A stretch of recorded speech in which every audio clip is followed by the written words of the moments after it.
podcast? The ASMR podcast. Fingernails tapping on something. My throat noise. Mukbang. Is that how you say that? I think so. I don't know. Yeah. Welcome to Quest, the adventure game podcast. Yeah, I'm Ben, PS_Garrick on Twitch and YouTube. And I am Jess. That's Decaf Jedi on both of the aforementioned platforms. Jess, have you ever thought about changing it to Decaf Jesti? I do think about this sometimes. You know how, like, when you're lying in bed at night trying to fall asleep and you're thinking about, like, the future fame and fortune that's coming your way when you finally get your big break? Oh, yeah. Yeah. So a lot of times I think about that, and I think, like, when I hit it big, like when, some big time Twitch producer just wanders into my stream and they're like, we're strapping a rocket to this guy. He's going straight to the front page. Partner. You're going to Hollywood, kid. That's right. He sees something in me that nobody else has up to this point. And then I think to myself, it's like, okay, now I've got, like, to register an LLC. And I'm going to go to my lawyer and I'm going to say, like, I'm ready to incorporate. Let's do this thing. This business is taking off. And he's going to say, it's like, Jedi is a trademarked term. What are you going to do with that? And I'm not sure. Like, what do I become if someday I hit it so big that the fact that I'm using, Lucasfilm Disney property as part of my name, what happens? Who do I become? Who am I at that point? Wow, these are really interesting questions. I mean, you share this same problem. I mean, I don't know if, like, Paramount knows that it owns the name Garrick. Yeah, I feel like that's true, but I feel that, like, PS_Garrick, like, if that was taken away from me, I don't think, like, your brand is way more inextricably linked with Decaf Jedi. You've been Decaf Jedi for a very long time. PS_Garrick, I think I started doing that like 10 years ago. I think I've got like 30 on Decaf Jedi now. So it's going. I mean, it used to be Decaffeinated Jedi, but you can't log into Xbox Live with that. That's right. I do remember on the subspace channel. That's right. Yes. Yeah. That was what you were on there. Decaffeinated Jedi. Yeah. Wow. Man. Wow. Jess, what did you have for dinner? Oh man, Ben, I had a McDouble from McDonald's. You don't have to say from McDonald's. Though it would be funny if you said I had a McDonald's, a McDouble from Wendy's. Yeah. Yeah. I mean, my daughter and like came home from school starving. She won't eat school lunch, and like I'm trying to teach her to expand her dining horizons by not just packing her lunch and making it easy. Plus, I'm lazy. So I'm like, you can try eating what's at school. So I think every day she just gathers together as many apples as her friends will give her and just eats a pile of apples for lunch. But, that's like what horses do. Yeah. And that's no way for a human to live. Well, you're married to a veterinarian, so this will save on medical bills. That's true. I mean, it's keeping like 4 to 6 doctors away per day right now at the rate she's going. But that means she comes home starved every day. And she got off the bus today. She's like, Dad, I have to eat. And I said, would you like McDonald's? So we went to McDonald's, home of the McDouble, their most famous sandwich. And I had one of those, and it was fine. What'd you have? I bet you had something better than, yeah. First off, before I get to my dinner, I do want to note, talking about the apples, it just makes me laugh. Because I just went to a concert the other night. Fiona Apple. No. The Beatles from Apple Records. Yes, it was the Beatles. I saw the Beatles. John, Paul, Ringo, and the rest. Wow. All the Beatles. But no, I saw this band, and it was this band called The Witch from Zambia. Mm-hmm. And they were incredible. They were really, really good. And the front man of the band who sings all the songs I believe he's 73, 74 years old. He's an old man. he danced and sang every song. He was so energetic and just like really into it. But what I loved was that every time there was like a long solo, and because he wasn't playing an instrument, he was just singing the songs and dancing. Every time there was a long solo, he would reach into his pocket and pull out a snack, and then he would Oh eat the man, snack on stage. you got to keep Sometimes he that would sit in the protein. corner. This is it was all fruit. Your Oh, daughter that's would good. love it. Yeah, Uh, just it eating was clean, eating this is clean. he started out with grapes, which he also was giving out to people in the audience because it was like he had a whole like big thing of grapes. So he was like, "Do you want some grapes?" Ben, would you ever take a secondhand grape? I would take a grape from Jagari for sure.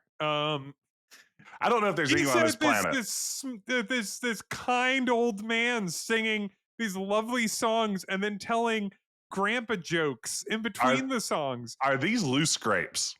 Oh no, they weren't loose grapes. They were grapes from if they were loose grapes, then I would have a second thought. But no, But they're still on the like they were grapes stems. on the stem. Okay. They were grapes on the stem. They were not. He wasn't reaching into his pocket. See, that's what I'm imagining. Loose grapes. And just the fans like, give me that. Throw me a loose grape. But then, all right. So he had grapes on the stem. Mhm. He actually ate them like a cartoon cat eating a Yeah, like eating the a fish. bones of the grapes come out. Yeah. Yeah, no, I got you. We should start calling stems grape bones. Oh Now man, then he also ate a banana, which he commented that he thought the bananas that he would get in America were generally a little sweeter. Cavendish. Yeah, the Cavendish. I don't know what type of banana you're getting in Zambia. I don't know. And then he had an orange, which he very dramatically ate during one song. Like he was, Like just and peel and all. That's the most dramatic he way to didn't eat an he didn't orange. no he didn't eat it like what's his name at the start of Iron Chef, like biting right into that pepper. The chairman. I remember this is like a story off a story off a story. I remember seeing Iron Chef for the first time, like the Japanese Iron Chef when it was first brought to the United States. Like my sister told me, it was like, Ben, there's this crazy show, you got to watch it. They play it on the Food Network, and watching it, and then like that second where the chairman walks up and takes that big dramatic bite It's very out of good. that pepper, I was just like, they've figured something out over there. You know, But the Wii version of Iron Chef is absolutely one of the games I've streamed. I wouldn't say very it's one of the good. best. Yeah. Wouldn't say it's even the best Wii game I've ever streamed, but you know, I How put does in it my compare time to on the it. B movie game? You know, the B movie game, it could be worse. It's better than it has a right to be for a bad movie time, but we're getting way far Oh afield here. yeah. Tell So me more then, about these so fruits. the orange, he wasn't. So he peeled off sections of it. He didn't completely remove the peel, but then Hmm. what he did was he didn't like section out the orange. Like he just kind of like put his whole face in and just like swallowed, like chunked out, and then like just was pulling the peel away. Like just was like eating it like it was like oysters, Wow.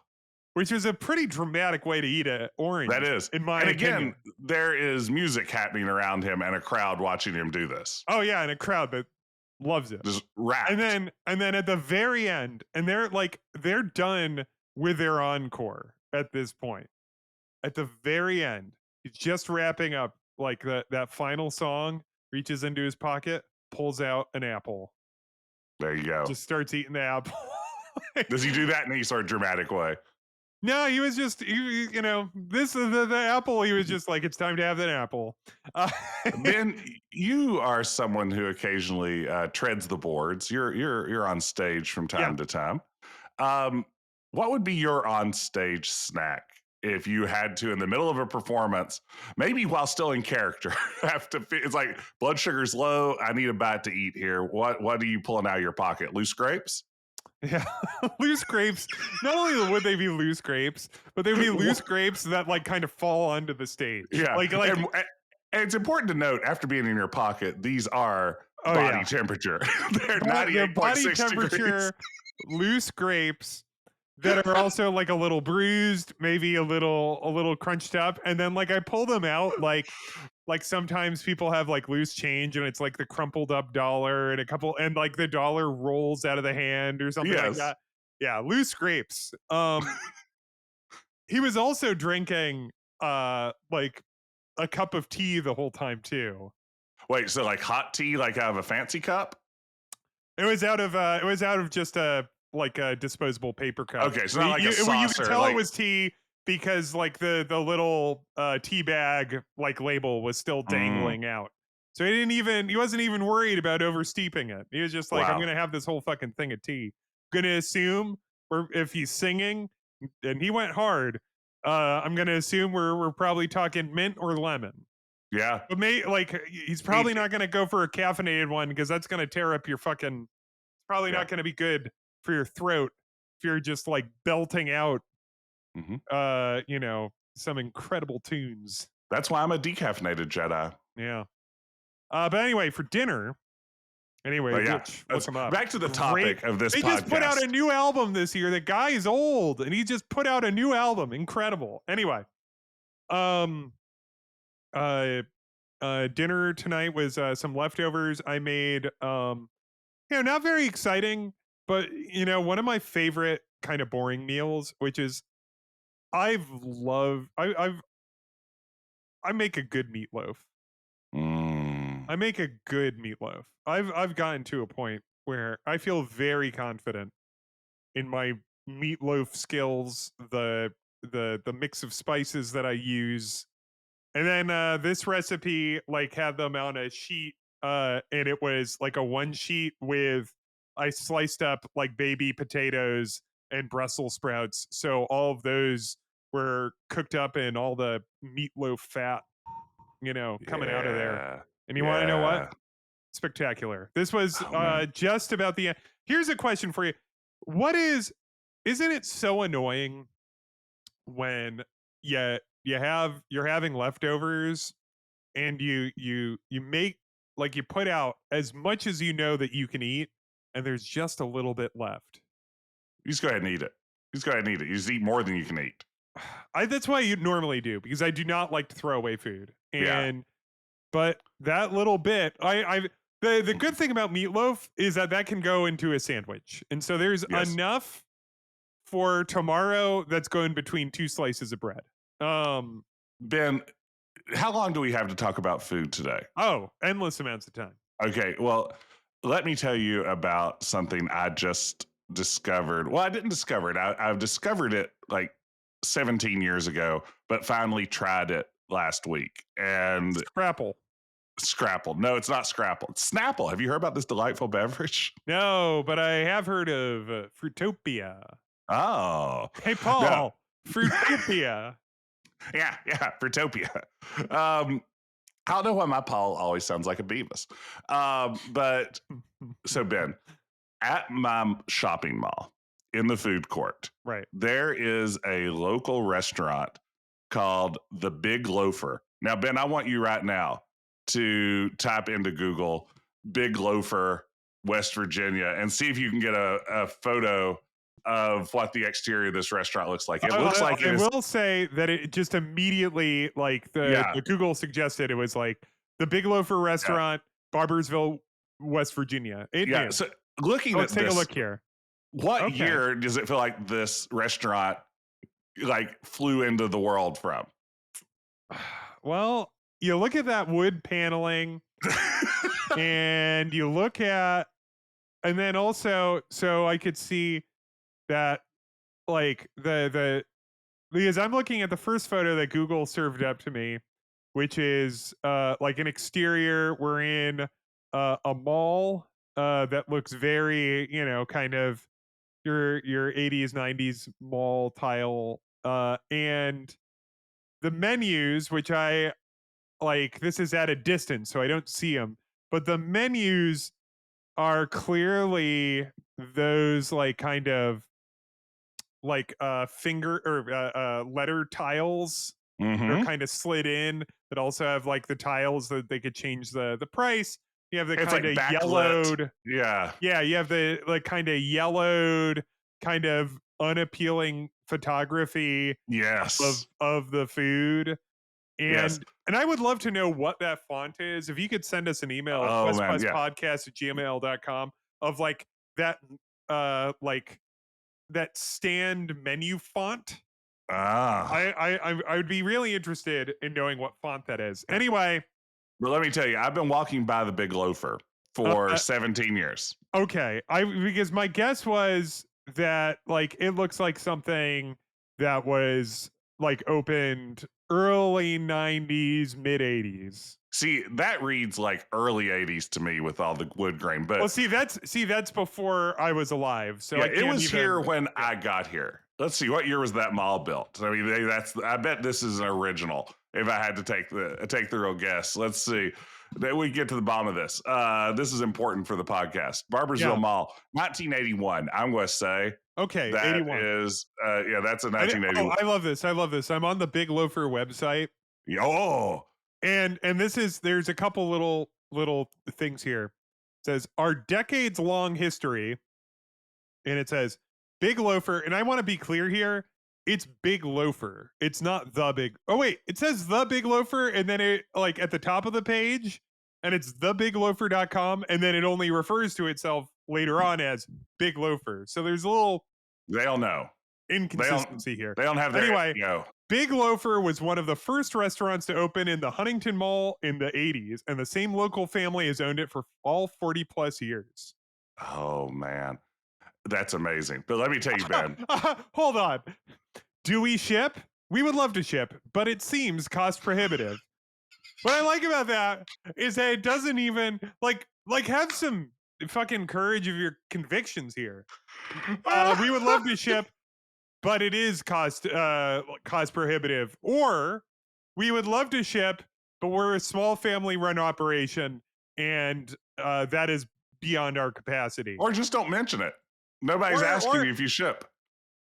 I mean, how pop? Like, all right. So I'm gonna read our amazingly good food. This is I also mean, it is under. amazingly good. Let me tell you, Is it? this It is good. was out of this world. I mean, what they have is basically a made from scratch sandwich, as it describes it here, but the bread is like a yeasty biscuit dough Uh that huh. has been formed into a pocket shaped almost like a pita pocket, kind of, but it's made out of biscuit dough. And then you get your sandwich down in this little pocket. And what I had was their meatloaf sandwich, their Oh, signature big loafer. and so So so that's the big loafer, and not what they call including the West Virginia Crown Jewel pepperoni roll. that's right. Well, the pepperoni roll is the official food of West Virginia. I think you've said this to me, and it's fallen out of my head a couple times. Yeah. That's like our official state food. They serve it once a week in all the schools. Every gas station just has fresh pepperoni rolls out.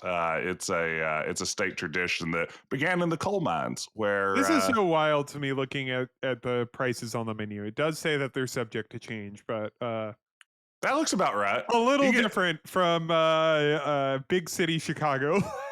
you can't get a meatloaf sandwich for $6.07. I don't think I could get anything that would fill me up for $6. I gotta tell you, Ben, this was one of the best meatloaf sandwiches I've ever had. It was out of this world. I just had meatloaf and ketchup in one of those delicious little pockets of biscuit dough. Fabulous, absolutely Does fab.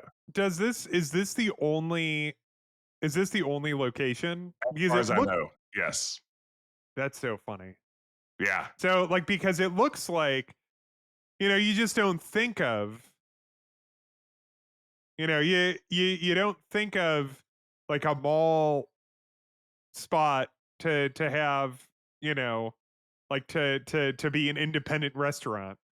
right. I mean, that's how hard they're hustling at the Big Loafer. Don't take their name to imply that they're lazy. They are anything Well, but. and They're the art of like a Tom Sawyer type, yeah, yeah, like leaning against a tree, napping on the side of a river. yes. Yes, that's very much a good description of this life. I gotta tell you, Ben. First of all, we gotta get you to West Virginia. And then we gotta get you the big loafer. Listen, uh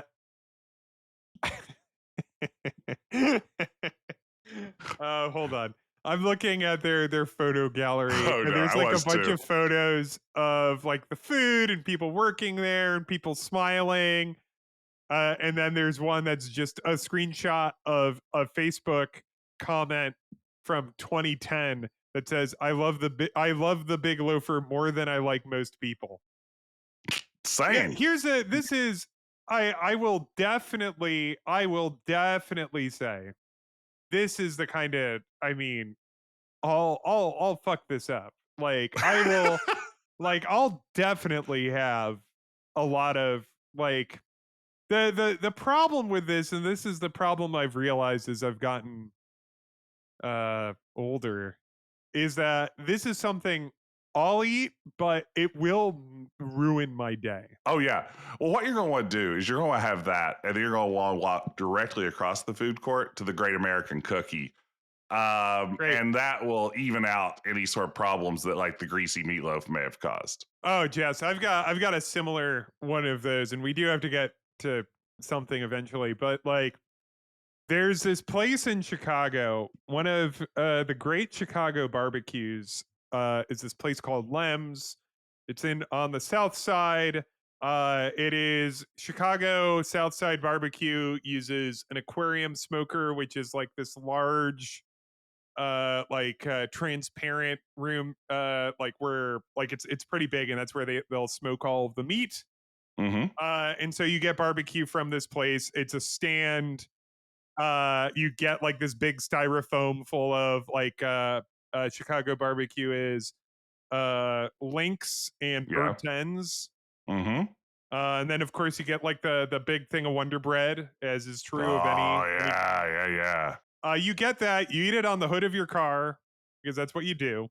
But you go there, you get this incredible, like, you ruin your body Yeah. Oh with yeah. smoked meat, and then you go across the street to this wonderful bakery.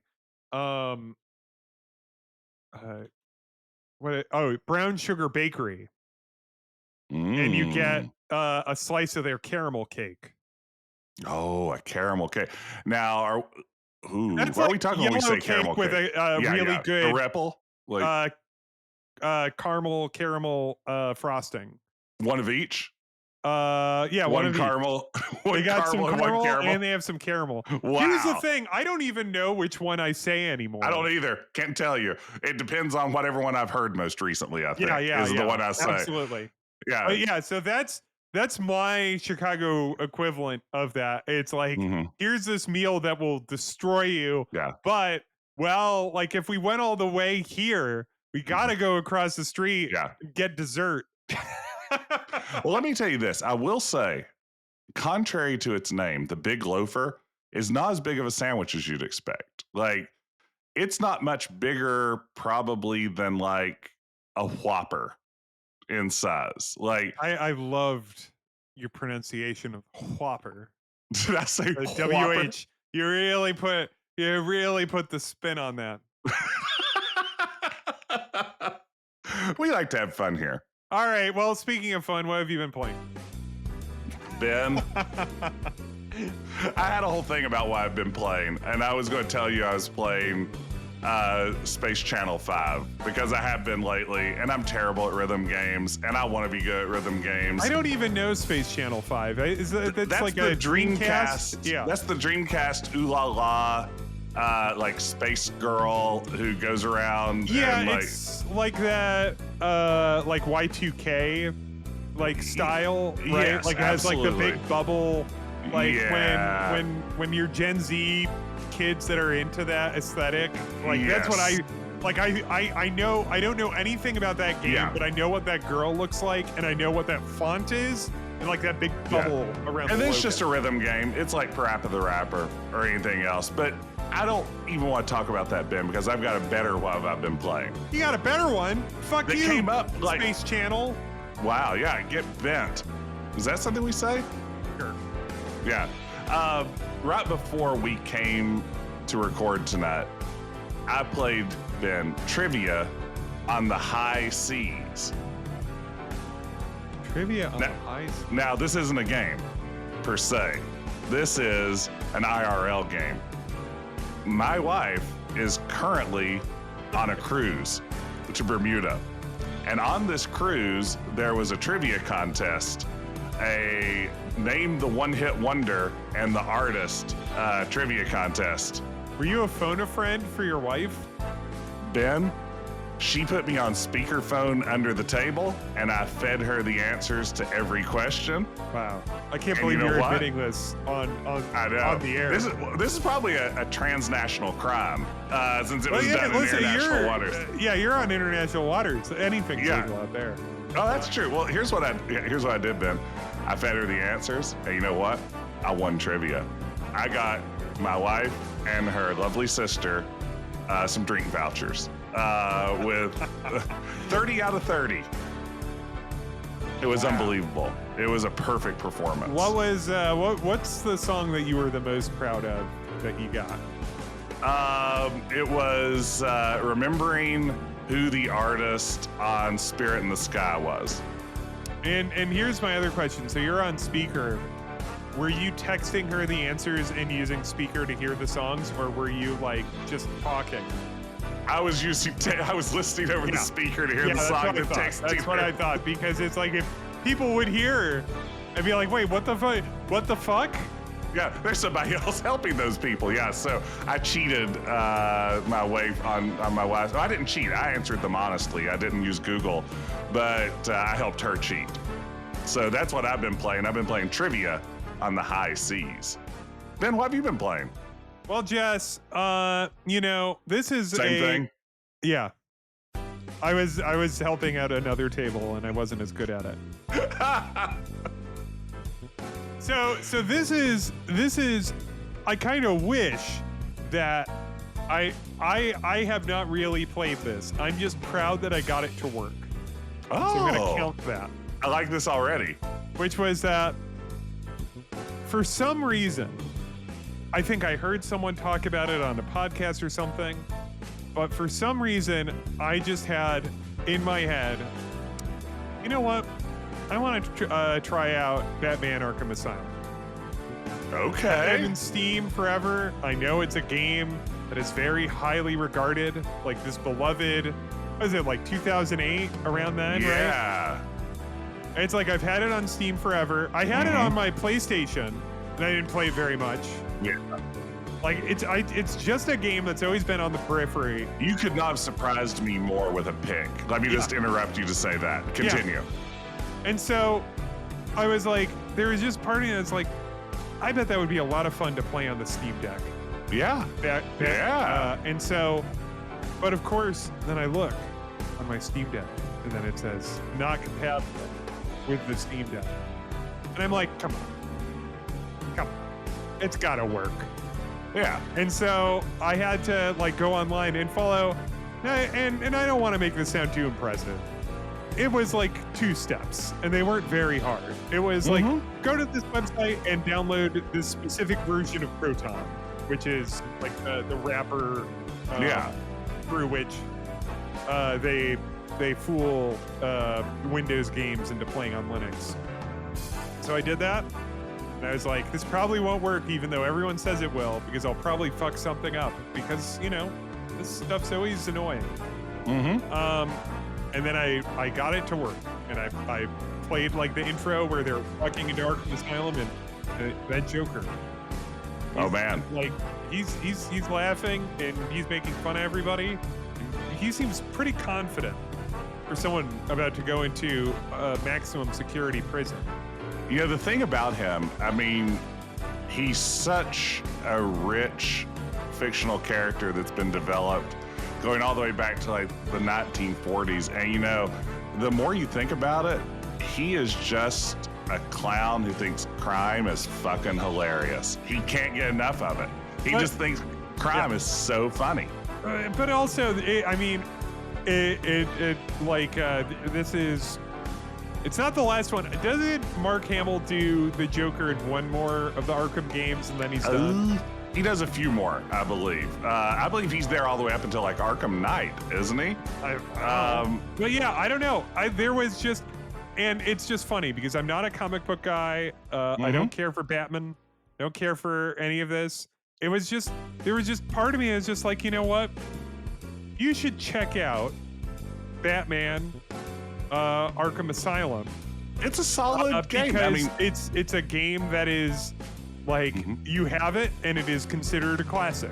And I was just like, all right, I'll give it a try. And so I got it to work on my Steam Deck, and now I'm on this podcast. So well, if you enjoy it, let me say, I think the general consensus among players is that the sequel Arkham City is the stronger game. But I think that's a matter of taste in the sense that Arkham Asylum is a very closed, like fully realized setting, whereas Arkham City opens up into an open world, which is kind of cool, but also like most open world games, you sacrifice some of that like really minute detail that a limited area to explore can give you. So it's both are pretty. I played all those games, of course. Look at me. I mean, that's my kind of jam. But it doesn't seem like it'd be perfect for Steam Deck. Not lots of teeny tiny text to worry about or anything weird like that. You know, and I think a thing that got me to bounce off it at the time was I was like, I'm not really interested in wandering around Arkham Asylum. Yeah. But now I'm kind of Easter eggs, Ben. All the Easter eggs. None of that shit is. I don't care about all the Riddler's little treats or whatever. Calendar Man, Mr. Zazaz. And I think that's how you say his name. This might just be that I play it for a half hour and put it down. Yeah. But I think there's just something in me right now that is looking for like that kind of tight world. Yeah. I don't know why. And are you referencing that I'm playing what, Thimbleweed Park? No, it was more just that like our actual world seems a little looser than I'd like right now. Like the idea of actually it feels like I'm stuck inside Arkham Asylum right now. Oh, yeah, they locked you up with all the lunatics. Yeah. Anyway. That Joker, man. He'll just do anything for a laugh. Yeah, he'll, you know. But anyway, yeah. So I might bounce off. I might be like, yeah, I don't really give a shit about any of these characters. What am I doing here? But I don't know. It was just like I was just going through my Steam library, and it's just been sitting there for years and years and years. I don't even know where I got it from. It must have been some like I didn't buy like it was. I think like a Humble Bundle or something. Yeah. Well, I mean, anyone who listens to the podcast knows by this point you're a huge achievement hunter too. So, like having that there with all those and the Steam cards, like you're constantly trading those on the Steam marketplace and turning a penny here, a couple cents there. I mean, you can't let something like that just sit in your library forever untouched. Yeah. Well, Jess, I'm hella interested in talking about today's game. Mm-hmm. Today, we're discussing Life is Strange. Yes.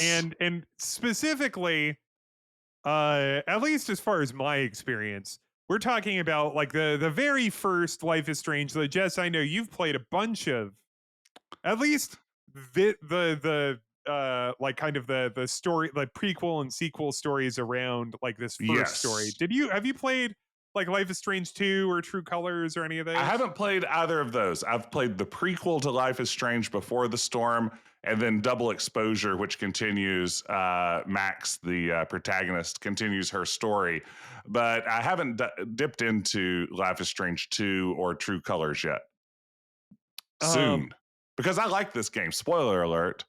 I like Life is Strange. Yeah, so Life is Strange came out in 2015, was developed by Don't Nod. It was published by Square. It was like, where is that a French company or like Don't Nod? Are they like a I believe French they are. I believe they're French. Yeah. So therefore this is we're checking this off our foreign games list. That's right. That's right. Um Yeah, it absolutely captures that spirit of French game design. I mean I'm looking. I mean, I don't know, like the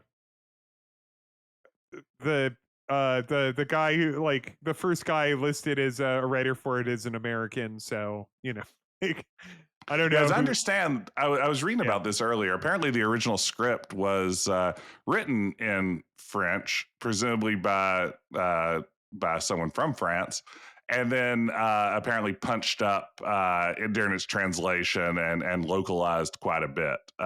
So, yeah, I think there are a lot of hands on this one along the way.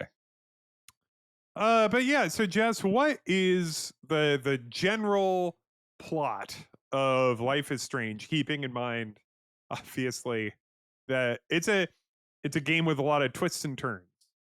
Yeah, no, absolutely. It is the story of a young woman named Maxine Caulfield, or Max. She's returned to her hometown after a few years away, her hometown in the Pacific Northwest, Arcadia Bay, and she's returning there to attend a private academy, Blackwell Academy. Once she's there, she begins having some visions of some sort of mysterious, catastrophic storm that threatens Arcadia Bay, and before long has an interesting encounter. She is in a restroom at her school where she witnesses a woman being shot. And following this traumatic event, Max, our protagonist, realizes she has the ability to rewind time. And that supernatural element is going to be one of the key gameplay mechanics throughout this one. She's going to be able to rewind time, undo what's been done. She's going to be able to sort of reshape how events unfold.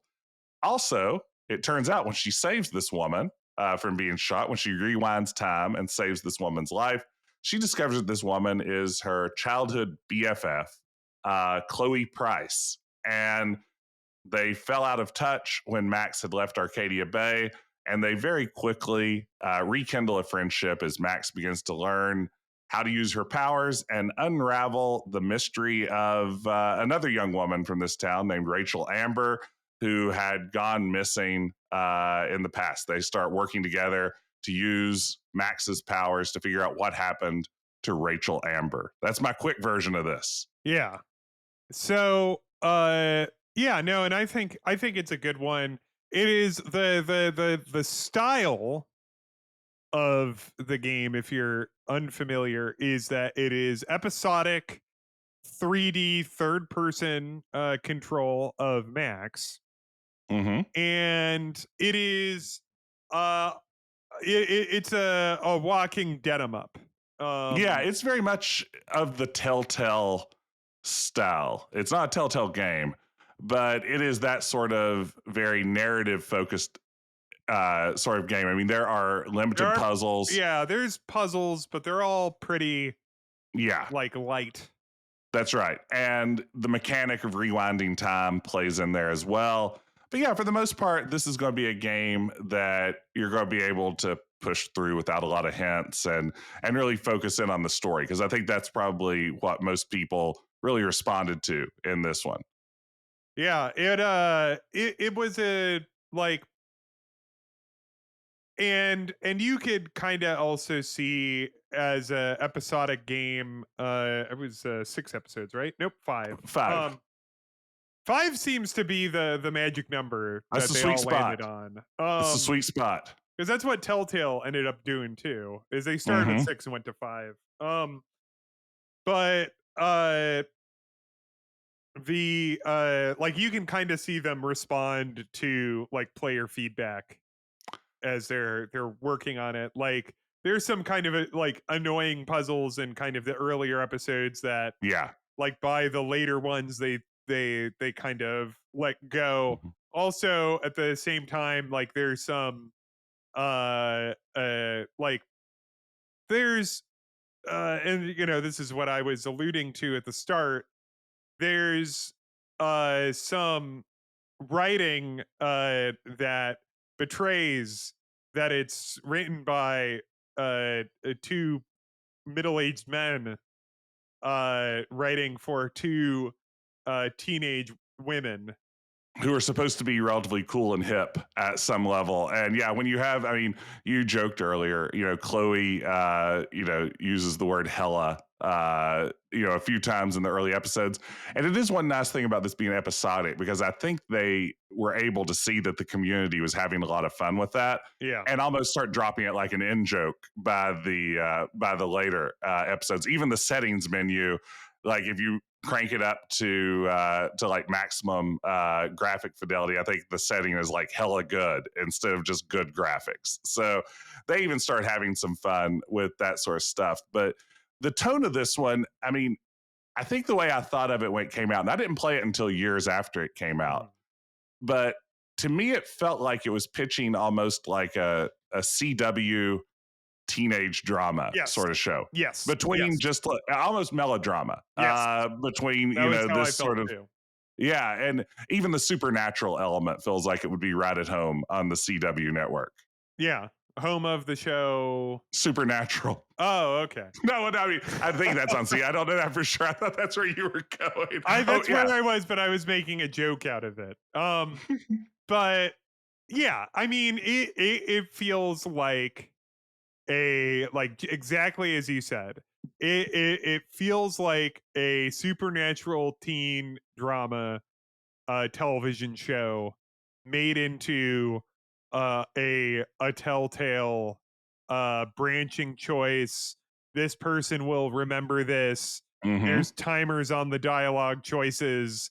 Uh there are branches where like an irrevocable change may occur that changes the Yes. direction of how one character will be for the rest of the episodes, and Mm-hmm. also probably at the same time, and I've only played it once, but probably at the same time if you play it a second time that magic trick kind of falters a bit, but I actually can't confirm that because I haven't played it twice. Yeah, no, I haven't either. I've got one playthrough on this one, but I suspect you're right. I think a lot of the big changes happen at the fringes of the story, and probably the core of this story of Max and Chloe stays the same. And, I think what's funny to me, like what fascinates me most about Life is Strange is I feel like it shouldn't be a game that resonates with me. I feel like I'm absolutely not the target audience for this. I mean, I'm an adventure gamer, but I'm also, I mean, listeners may not realize this. I'm pretty old. I'm in my late 60s.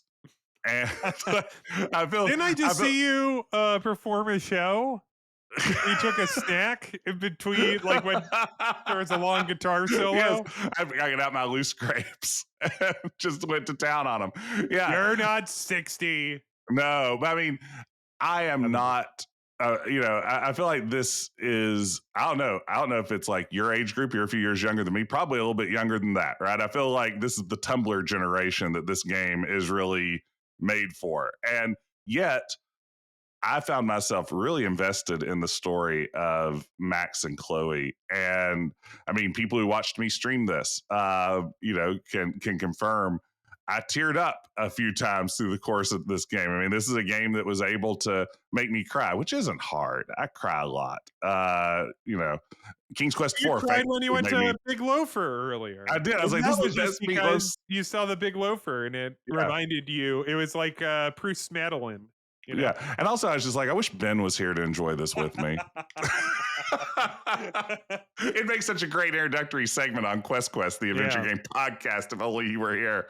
Okay, we'll do our first live show at the From the mall. Big Loafer. Yeah. Yeah. And then Oh man. yeah. We'll get big loafers for everyone. Because guess what? Could probably afford a bunch of big loafers That's if true. those prices on like what is it? What is it? $6? And 7 cents, a common price for food. You know what I bet? I don't know this for sure, but I'll almost bet you that price exists so that with tax, it like rounds out to something even. I'm going Yeah, to say that probably. is, yeah, that's a backwards move. But that we should probably leave we should rewind time and not go back into the big loafer there. Um, Butterfly effect. but Oh it's no. a so I've been thinking. I think there's one big thing that Life is Strange brought to this style of adventure game, Mm-hmm. the puzzle light story first, where like where you're spending your brain power is on like emotional choices instead of Yeah. like puzzles, which is true of Walking Dead and all that like era of Telltale. um but what I think that Life is Strange brought to it, um beyond being an original story, Mm-hmm. which I don't know. Do you know if anyone uh I is there any other games in this Telltale style uh that are original games, like original, like, I hate to use the word, like original stories, like not licensed, that came out before Life is Strange, or is this the first one? That's a good question. I mean, since then we've seen sort of a boom in them from studios like Don't Nod and Deck Nine and others. But before this, I'm not so sure, and certainly not one that had this kind of money, this kind of marketing Yeah, behind this it. this Yeah, definitely had. I mean, like it's a Square game. Like it's yeah, like and it's it. gorgeous and it But sounds great. yeah, You know, so what I was gonna say is like yeah. what it brings to the table that uh that really struck me when I played it is like how aware of the camera it Mm-hmm. is in composing like a scene. Like, so when there's like a long dialogue scene, your like point of view camera shots will like move, and it will use lighting, and it will use like angles and point of view to create a mise en scène Mm-hmm. that is Mm-hmm. very like filmic, Yes. and like that keeps you as a player and as a viewer engaged in it, even during like long talky scenes Because where that's maybe what you. most of the game tends to be Yeah, is long talky scenes. Yeah, and it really does it beautifully. It just I mean it feels cinematic and a lot of what in a way that a lot of games aspire to. And from what we understand, I mean, you and I both enjoy a lot of Telltale's output, but apparently that was a game engine that doing anything too, outside of the box was a real challenge to program in there. I think that they aspired to be as cinematic as possible and struggled. And this game, Life is Strange, which I think has its own engine. I think it's a proprietary engine. I may not be right about that. it's But Unreal. oh yeah, it's Unreal. So they Yeah, created Unreal to make this game. That's unbelievable. yeah, they Um, created the Unreal Engine. wow. Yeah, I didn't, this is more of a landmark it's than I thought. haven't you heard of Tim Sweeney? But no, this is so I was wrong about that. But what I think when I first played this, and maybe this is a silly thing to say, was it's maybe the first and quite honestly one of the few adventure games I've played that I would like think of as like this is what a triple A adventure game feels Mm, like. You know, yeah. yeah, I mean, I don't know. I mean, certainly for their time, Sierra and LucasArts were pushing the boundaries of what the field was, during the Like 80s and 90s. But Phantasmagoria would definitely be like a triple A. yeah, absolutely, yeah, Like King's Quest, all of the King's Quests yeah, were triple A's. that's right. But I Yeah. mean, in terms of modern games, it's like to me, in a way that Telltale always just, a lot of their games felt like they were just still slightly janky enough and everything. This one adds a level of polish that I think really sets it apart. And to varying degrees, the sequels and prequels do as well. Yeah, and that's like, yeah, what really struck me when, so I bought Life is Strange about a year after it came out. I think I got it during like a Steam like winter sale. And when I played it, I pretty much completed it in the space of a weekend. And honestly, I would have finished it in a day if I hadn't like pulled myself away to like, go visit with my friends. Hmm. Um What uh sucked you in that much? Like, what it was it that really hooked you? there's a couple things. One is that like it has this really great cinematography, as I said. Like it really composes a lot of that, and that was not like something I'd seen before Hmm. in this type of game. Another thing was it's like, yeah, you fall in love with the characters. Like Max and Chloe are such like yeah, for all the teasing that you can get justifiably that you can toss at the game for like, oh, these are teenage girls written by old men. Hmm. Like they're still well drawn and interesting characters that you fall in love with. Yeah.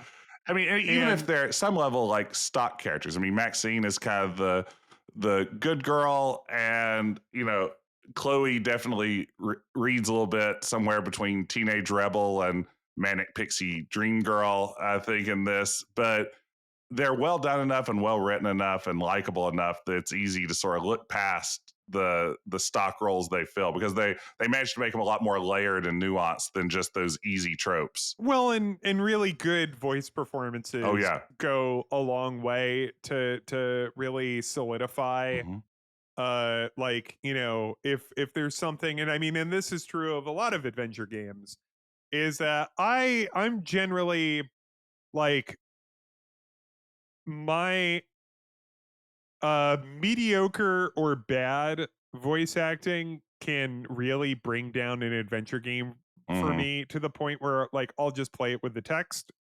Yeah. But really great voice acting uh will take it all the way up. Like And it can will forgive a lot of will sins too be in the like yeah, process. exactly. Yeah. No, and I And mean, Max is played by Hannah Tell, and I think probably Chloe's what, voice she actor left actually. Telltale? Yes, she did. They got her. The co-founder of Telltale left to be part of this Was Hannah Tell. Jessica Tail, did she play Chloe? No, Chloe is Ashley Birch, who, of course, is one of the biggest voice actors in the video game biz, not to mention animation and elsewhere as well.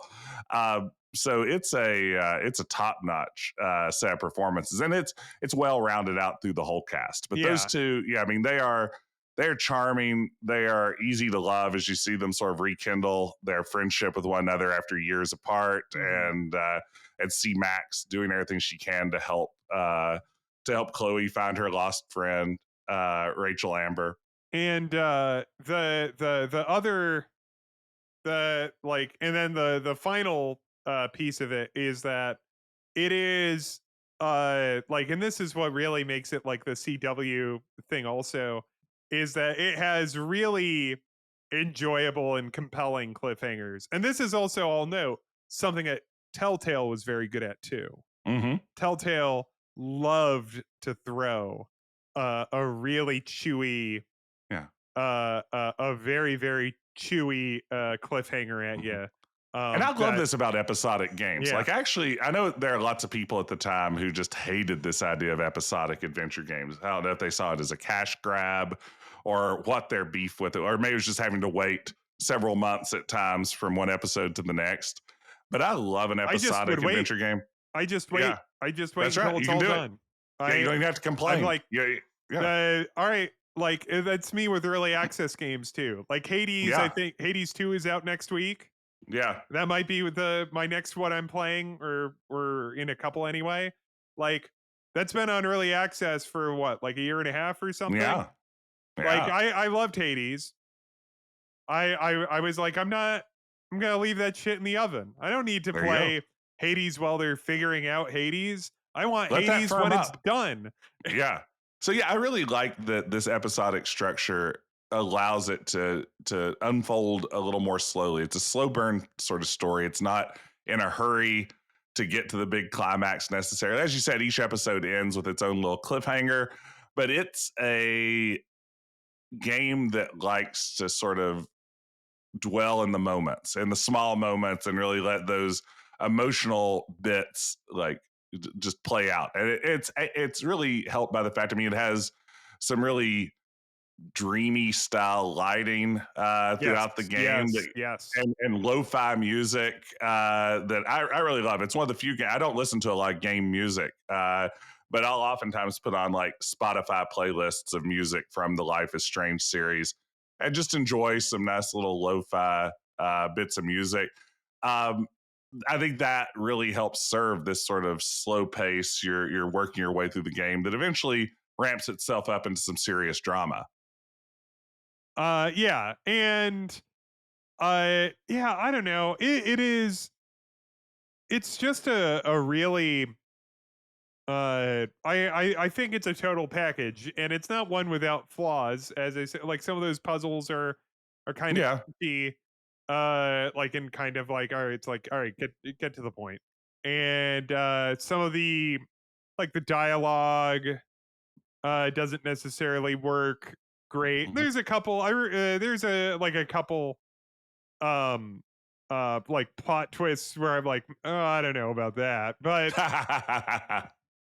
Yeah, no, absolutely. I mean, something else I think it does have going for it, though, and this is something we talk a lot about here on Quest, the adventure game podcast, is in terms of the setting, this game has a really well established sense of place. I feel like that's mm, something that I think that we come back to in a lot of the games that we both end up really enjoying yeah, is yeah, for sure. evocative setting. And Arcadia Bay, which I guess is in Oregon, is Yeah, Pacific Northwest. So yeah. yeah, I mean, it's got a very autumnal vibe throughout the game. It is very chill. It's like the video game version of jacket weather. I feel like in like the best way. But yeah, this setting. I mean, you get to know a lot of people around the town and become become invested in what's going on in Arcadia Bay, and eventually the decisions you make, may have a pretty big impact on the city and the people living there. So, Yeah, and it's like, this is part of uh life is strange is also interesting because it's part of this kind of it's time for me to make another like sweeping generalization based off of the time that this was released. this is um just like your favorite Czech movie. yeah, this is just like yeah, but the game makes explicit reference uh the game makes explicit reference to in the license plates in the school parking lot, Twin Peaks and X-Files, and I think some other stuff I don't remember. And then the Pacific Northwest locale is also like a like a like a little bit of a Twin Peaks nod. And it's interesting to me because it feels to me that this is another thing where I'm like, there might be like a thesis here. There might be like something that somebody could pull together.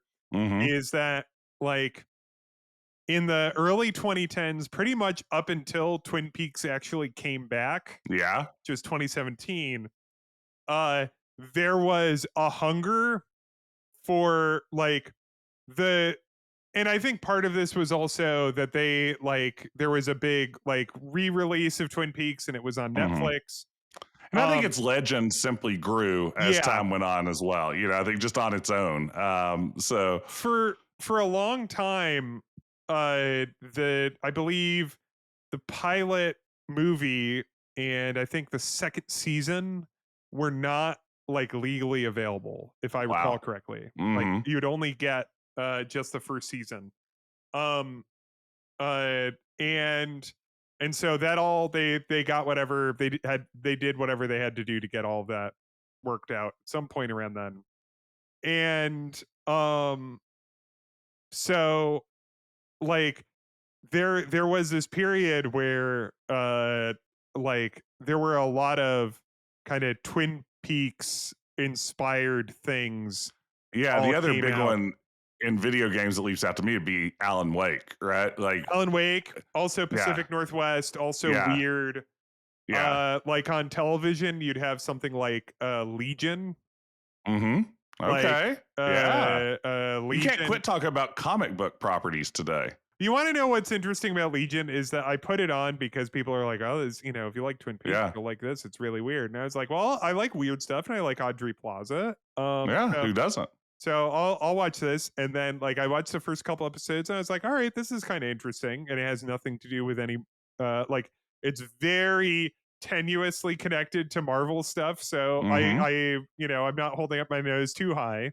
Hawkeye And doesn't show up halfway through the first episode. Yeah, you're good. and then I put it down immediately once the new season of Twin Peaks started. I was like, "Oh, I why don't am I need this getting this anymore. pale imitation now that the master is returned?"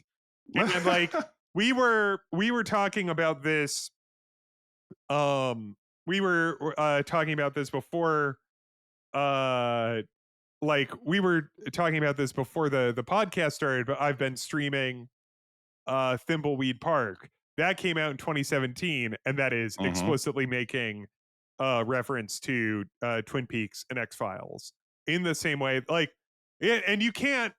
I think you have to be clear that also X Files is kind of part of that Yeah. Yeah. Yeah. as well. That Wh- stew. Yeah. It overlaps. Yeah, and but yeah, like I think Life is Strange is just kind of interesting in that it's part of like this like 2010s like a bunch of people, like Velvet Underground thing. Like a bunch of people who really got into Twin Peaks and really got obsessive about it then all got to make their weird video games.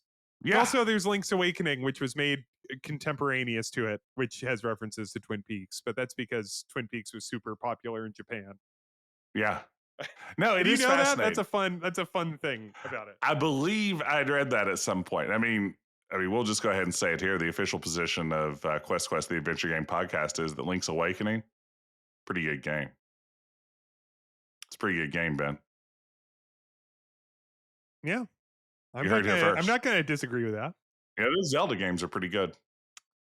When are you gonna get back to that?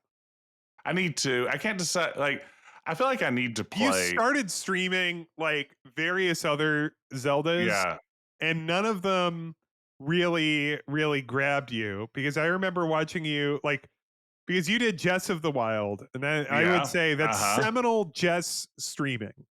Yeah, Like yeah, that's yeah. some of your Absolutely. best streaming work. No, If I anyone, thank you, thank if you. you go in his YouTube, that's like I think that's really when you started to crack it open as a streamer. And But no, I loved playing Breath of the Wild, and I played Tears of the Kingdom.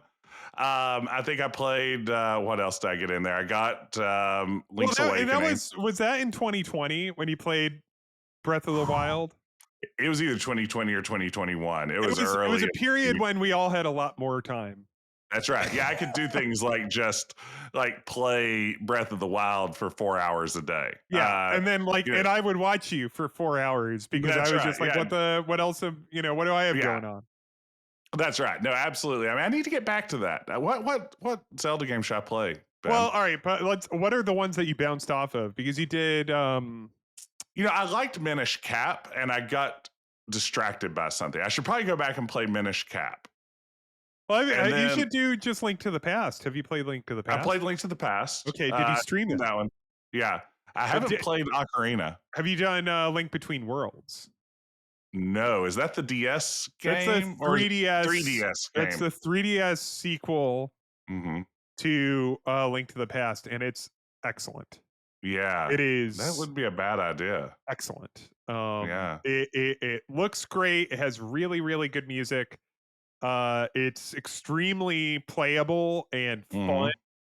I had such a great time playing Link Between Worlds. Maybe I should play Link Between Worlds. But yeah, Ocarina. Here's my annoying thing about Ocarina is that even at the time, I've just kind of never liked how it looks. Yeah. It looks a little like even at, and this is like kind of verboten, like because it's such a like a seminal classic, Hmm. and I feel that like one day I'm gonna replay it and go like, okay, I got it. But like I'll play the first couple hours and just be like, I don't like how it controls. I don't like how it looks. I don't like like it just never got its claws in me. Oddly enough, though, and I've never beaten it, but I've played a bit of it. I always was like kind of intrigued by Majora's Mask because I just liked how weird it was. Yeah. Like the weirdness of Majora's Mask really pulled me in. I never beat it, so there you go. But Link Between Worlds is it's just good, clean fun.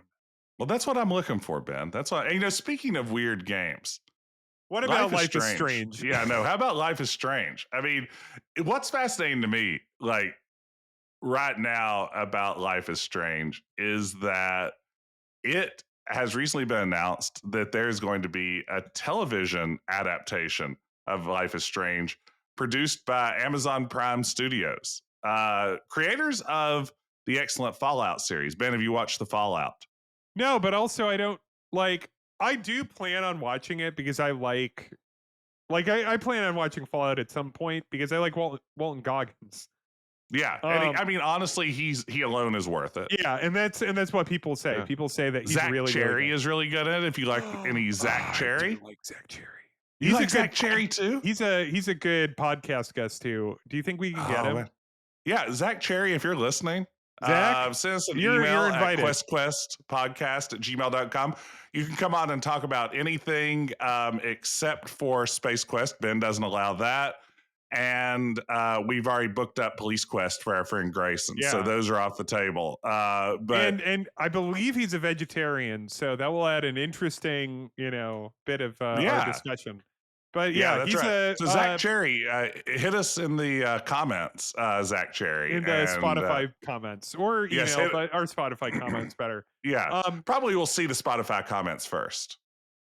I so check those daily. yeah, but I'm just not as much a Fallout. Like I'm not. I know you're Yeah. like a big Fallout guy. I just never got into like I. That's another thing where I tried it and it just never clicked for me. Um, Yeah. but But go I ahead. like that. I'm fascinated by it. I mean, they got that one right. And I think everybody was like, oh my God, you guys, we know how to adapt video games now. And I assume that's going to lead to the worst glut of terrible video game adaptations that's ever existed. Uh, People are going It's to so struggle. crazy that there's a question mark of would Life is Strange be a good TV show? Because as we've said, it's like a TV show.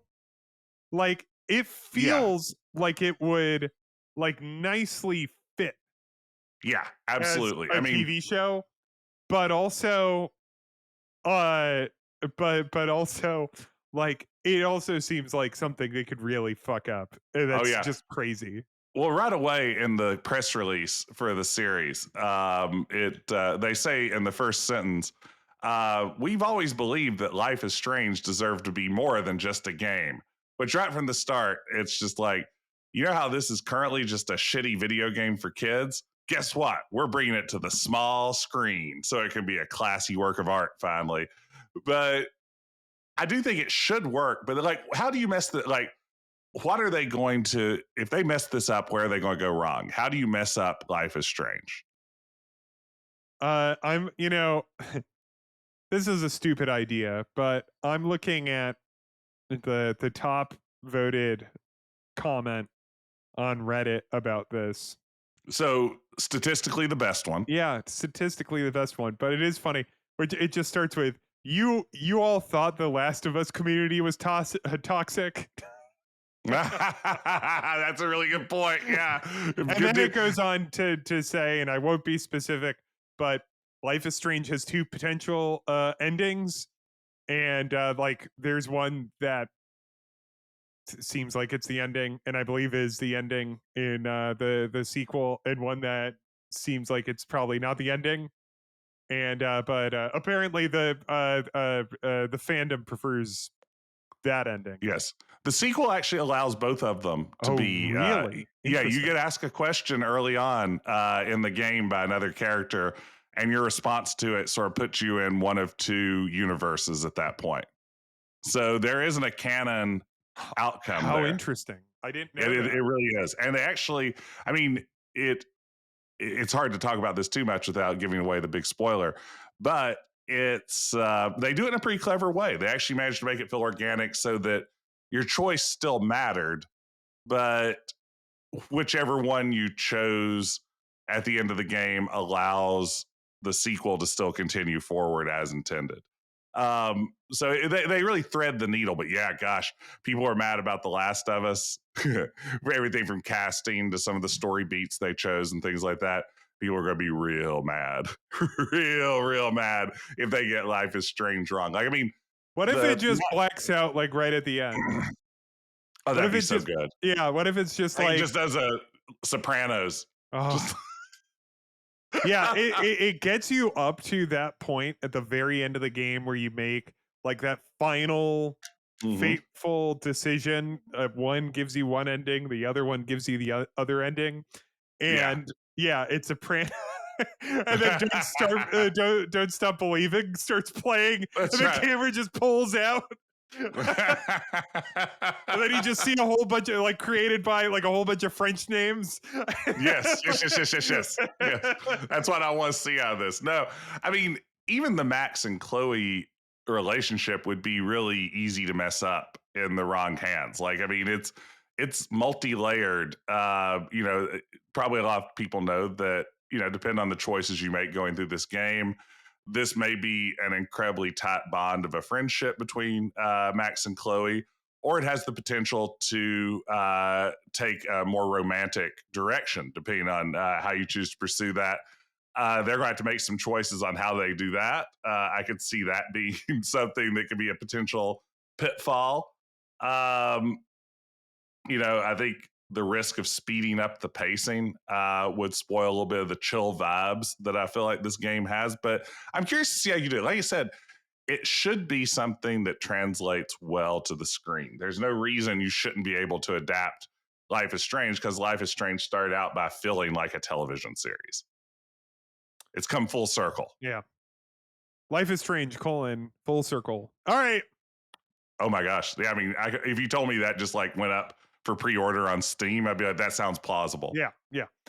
That's a good subtitle. Well, folks, we've done it again. Unless you had something else to say, it just feels like it.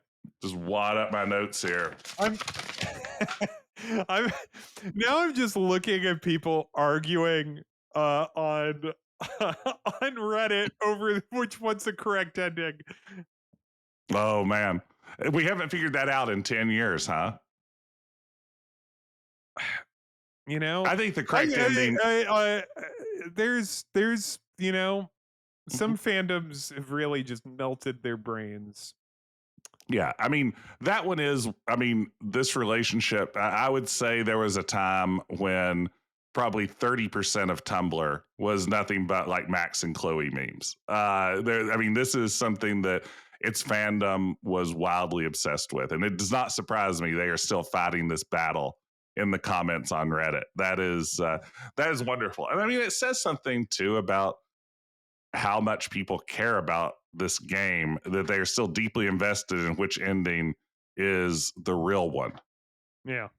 I think the real ending is at the end of episode 1, because that's the free episode you can get on Steam, and probably most players played that and didn't continue. So I'm going to say whatever the climax of episode 1 was is the true ending. All right. Well, this has been Quest, the Adventure Game Podcast. Do you have strong feelings over what the canonical ending of Life is Strange is? And Uh, can you discuss them in an email without spoiling that ending? yeah, shoot us an email at questquestpodcast@gmail.com. Also, if you've been to Big Loafer, or if you're going to go to our live show at Mhm. the Huntington Mall, is that the name? Yeah. Yeah. at the Yeah, Huntington it's not Mall. in Huntington. Don't get it twisted. The Huntington Mall, not in Huntington. No, that's a city over. It's a all right, whatever. Um what are some of the highlight? What are the stores you're going to if you're going to them? What level mall is this, like a dead or dying mall? Does it have like weird, because if you go to like some malls now, like they have like a Hmm. lot of weird shops in them because now they'll just Yeah. take any fucking tenant. Or This or one is doing okay. Like it helps that there isn't a lot of competition for shopping around here. So right. like we have a dead Sears. Like there's a Sears that's been gone for like 10 years. That anchor store is gone. It's Gotta just it's Who's the guy that has like the calendar of the dead Sears? I don't know. I don't know Oh, this. there But that's a our thing. anchor stores are going to be a Macy's. We have a J.C. Penney, a Jacques Penney.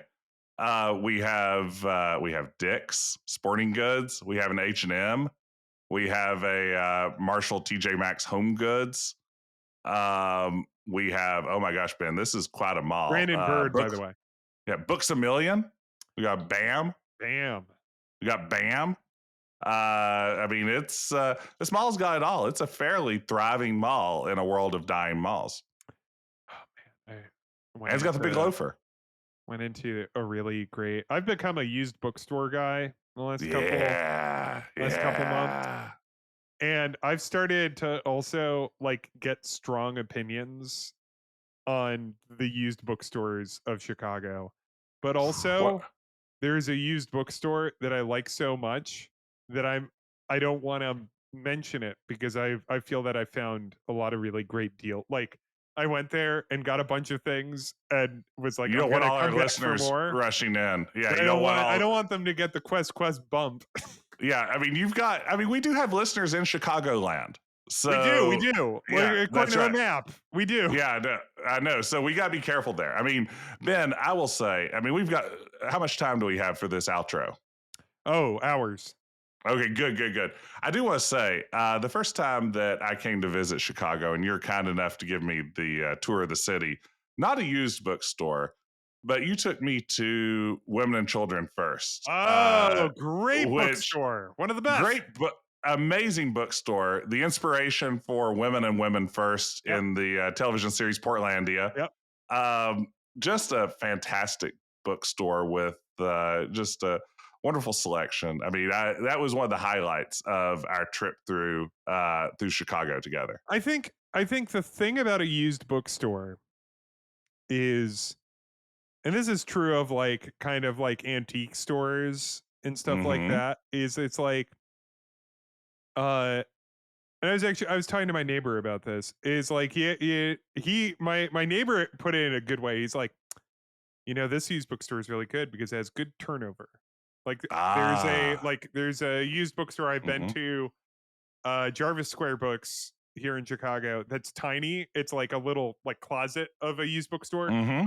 but they turn over their collection all the time, and so that's good.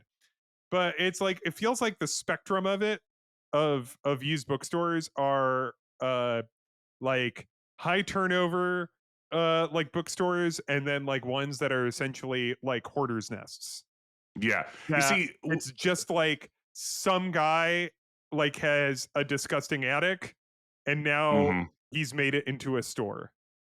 Yeah, we have a really lovely independent bookstore in Charleston, Taylor Books. It's like a little cultural landmark for the city, and they mostly are dedicated to new books. It's the kind of independent bookstore. They have a little art gallery off to the side and a small screening room so people can show their short films. We're That's talking about the good cool. stuff. We're talking about the good stuff, That's but cool. they also have a back room that's a used book section, Oh, I thought you were gonna and say they have a back room and that's where the sex happens. that's where that's where the sex happens. You know what we call it, they, Ben? The have, sex room. they have like an orgy room. Yeah, you just go to the back. There's a glory hole. Yeah. No, it's here's the problem with it. They don't curate their used book section, so it becomes like someone's aunt died They went to her house and got all the books off her shelf It's and brought them in a big so much cardboard left box. behind is what you're saying. So many Yeah, left behind books. yeah, that's right. Books that nobody wanted and now have landed here. And it's just like, it's such a nice bookstore. I wish that they would thoughtfully curate what they're putting in that section the same way that they do the rest of the bookstore. Like right when I walked in last time, they had the book out on their like employee recommendations. Meet Me at the Fountain, the social history of the American mall, to kind of loop back to our larger mall discussion. What sort of bookstore offers that as a staff pick? A good bookstore. I love a pretty like I love reading the little staff picked I do blurbs. too. The I more do the too. merrier. More staff pick. Absolutely. Are you reading a good book right now? I'm reading a great book right now. I'm reading a decent book. What are you reading, Ben? I'm reading Jack Holmes and His Friend by Edmund White. Okay. Um who's an author I really have gotten into in the past year. Edmund White passed away earlier this year, and so that's kind of where like I saw a lot of people writing about him. Um he is like one of the kind of foremost American gay authors Mhm. of like of I would say the 20th century, but he wrote a ton of books pretty much up until he passed away this year, including a book I believe that came out this year. Um, and like the weekend after he passed away, I just walked into the library and just picked up the first book of his that I just saw on the shelf because I was just like, all right, well, curious. Everybody has so many nice things to say about him, and it was this really really good book. The A Saint from Texas, something like that, which is Hmm. excellent. Oh And wow. then I cannot put down Jack Holmes and his friend. It's a just a very sweet and funny, quite like he's very. I love how he constructs sentences. He's a Ah. very talented and technical writer. And I'm like just burning through it. What are you I, reading? I, I'm in nonfiction world. I mostly read nonfiction. Hmm. My life is already like a fantasy, so I don't need any more of that. I've been reading a book by Elizabeth Samet, who is, and I love this job. She is a professor of English at West Point, which right away that's kind of an interesting gig to have. Okay. But the book is Looking for the Good War: American Amnesia and the Violent Pursuit of Happiness. It's a story, or the book's sort of conceit is a look at how American popular culture essentially has had a decades long project to mythologize World War II and sort of in our popular telling of it, smooth out all the unfortunate realities of America's, Ooh. involvement and actions during World War II. Ooh. Because for our cultural identity to be sort of the good guys we like Yeah. to imagine ourselves to be as a country, we need this one good war. And we've kind of been chasing that high ever since 1945. We keep hoping we can Yeah. frame every Oh, war for that sure, comes for our way sure. as the good war. And it talks a lot about how everything from like, popular histories by like Ambrose and Steven Spielberg movies and Yeah. the Tom Brokaw Greatest Right. Generation stuff is all this huge cultural project to sort Oh, that of. sounds fascinating. It's really good. I really recommend it. It's really beautifully written. She's someone who, like, I read a lot of books around this sort of like politics and culture kind of genre, and she does a really beautiful job of weaving in lots of examples without it just turning into a bullet list. Like, now here's my paragraph about Saving Private Ryan, and now here's my paragraph about Apocalypse Now. She really weaves that sort of stuff in more organically and hits on a lot of pieces of pop culture that I wasn't as familiar with and had to kind of go look up and check out on my own as I've been working my way through it. So in that sense, it's really well done for this kind of writing. I think highly recommend it. It's good stuff. Oh, that sounds really interesting. I was on like almost like I was on a nonfiction kick Mm-hmm. for like years and years and years and read like a lot of biographies and a lot of histories and stuff like that. I read, I think, two biographies of uh Ulysses S. Grant, and then I have a third on my shelf unread. Um, Hmm. like maybe two. I don't know. Like I just read a lot of shit about him. And Yeah. then like, but have you read and I've read a lot of like kind of either like contemporary history or like what would you call that? Like, like a book about like Current Reagan. affairs. Yeah, Yeah, current yeah, affairs. yeah. Well, Like yeah. have you read Rick Perlstein? No, Oh, really? Oh, you haven't read Rick no, Perlstein? This is when no. the podcast gets really interesting. The book Okay, corner at the end. listeners, if we will know, we can see in the metrics if you've turned this off with like 5 minutes left or ever how Yeah, long this 40. conversation takes. Yeah. So we will know. So, and it'll hurt our feelings. So you better still be listening. Please, Ben, You really continue. have to be tuned in for book corner at the end of it, a new Yeah. feature. Um, Normally we do it after the theme at the end. We play the theme and then we do 40 minutes of book corner. And I don't know if a lot of our listeners stick around. I think they're moving on to the next yeah. podcast as soon as they hear that ending theme. Rick Perlstein wrote these 4 books.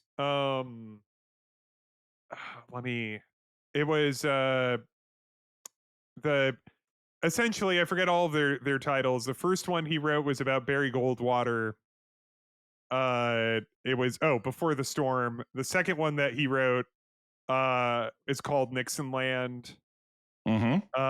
The third book he wrote is called The Invisible Bridge, The Fall of Nixon, The Okay. Rise of Reagan, and then Mm-hmm. most recent one, and I think the last of like this history is Reagan Land. And I could tell you, like, if you want to just read the good parts, Nixon Land is one of the most fun history books you'll ever read because he's such a compelling Yeah. figure in a way that like Reagan and Barry Goldwater just straight up aren't. They're Yeah. they're just not as interesting. Whereas like Nixon is just a strange man.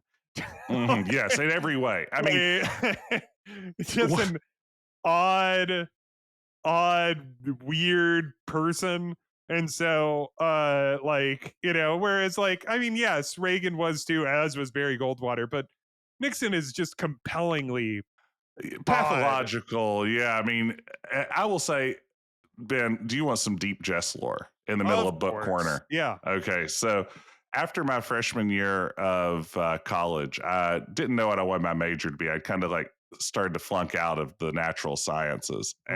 And I was going on vacation with my family over the summer and picked up at a used bookstore in this little vacation town a copy of Richard Nixon's memoir, In the Arena, Mhm. which is one of his many memoirs. This is, a lot of his efforts to launder his career Oh, sure. as a politician long after the fact. And even in this memoir that he wrote himself, he was such a tragically bizarre figure that reading that was a small part in what made me decide to sign up for political science classes and later eventually become a political scientist upon returning for my sophomore year.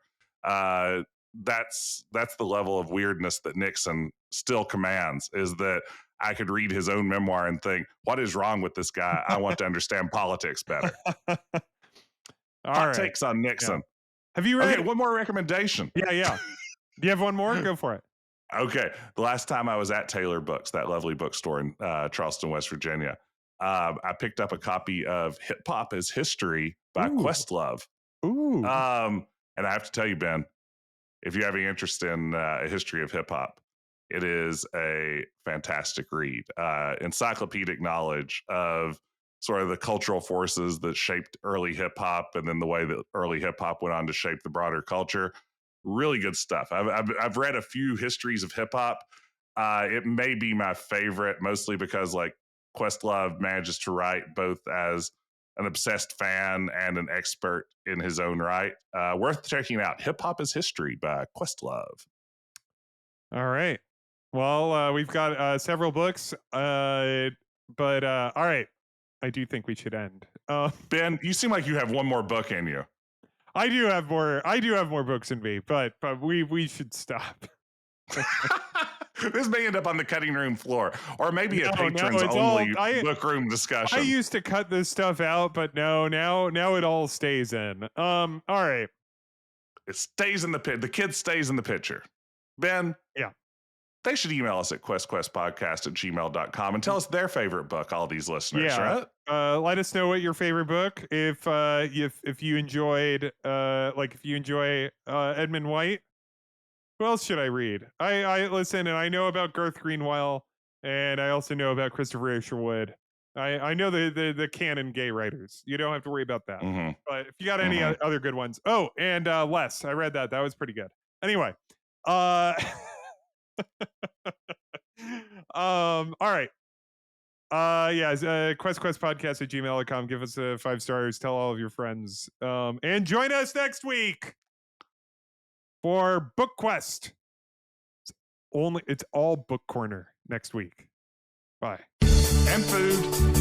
No, I mean the food's staying in anyway. It doesn't. Yeah.